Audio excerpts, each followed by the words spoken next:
Did a home inspector hurt you? That is a seriously butthurt comment, and I can only imagine that you had a really bad home inspection, in which case I'm sorry. There's a lot of good home inspectors out there. There's a lot of good tradespeople, just like there's really bad tradespeople. But in this particular case, it's not always advisable to have a whole slew of professionals come on out to your house all at the same time. First of all, a home inspection is a look at the entire property, not just individual systems.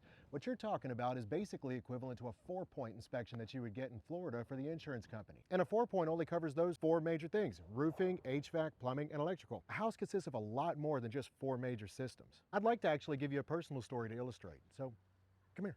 So several months ago, I was looking at buying a house in St. Pete, Florida. It was a 2-bed, 1-bath, 1,200 square feet. When I was there checking it out, I asked the homeowner, "What's your electrical bill like during the peak of the summer?" Now, I don't know what your electrical bill usually averages, but this is about $300 to $400 per month in the peak of the summer. And as the co-host of this podcast would say, I ain't supposed to do that.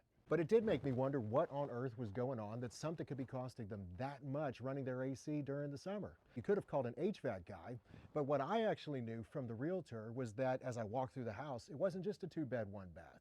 There was also a breezeway that had been walled in connecting the kitchen to the garage. Do you think it was permitted? Nope. It was most definitely not permitted, because I could look into it and there was nothing in the county records for that work.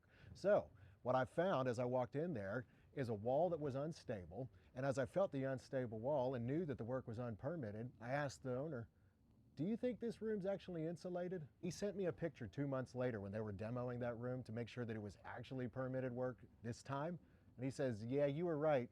There wasn't a bit of insulation in here." So checking the walls for insulation using my thermal imaging camera led me to checking the ceiling, and checking the ceiling led me to realize that there was a water stain on the ceiling, which meant that we had a leak with the roof. Would a roofer have caught that? Yeah, maybe, because the roof was a little bit older, but the roof wasn't permitted either. So let's see how many defects I was able to find just from asking the question, "What's your electrical bill like during the peak of the summer?" I was able to find unpermitted work, improperly framed walls, no insulation, and a leaking roof, and an older HVAC system. That's 5 issues right there that an HVAC guy probably wouldn't have caught if he was the one that just went and checked it out. So here's why I'm telling you this story.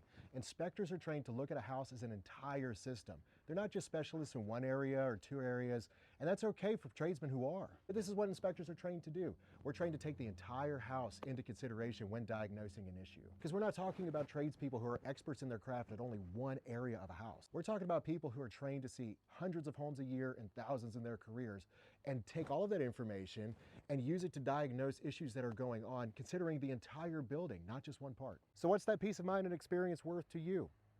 That's up to you to decide. You're the buyer, but we're here to support you.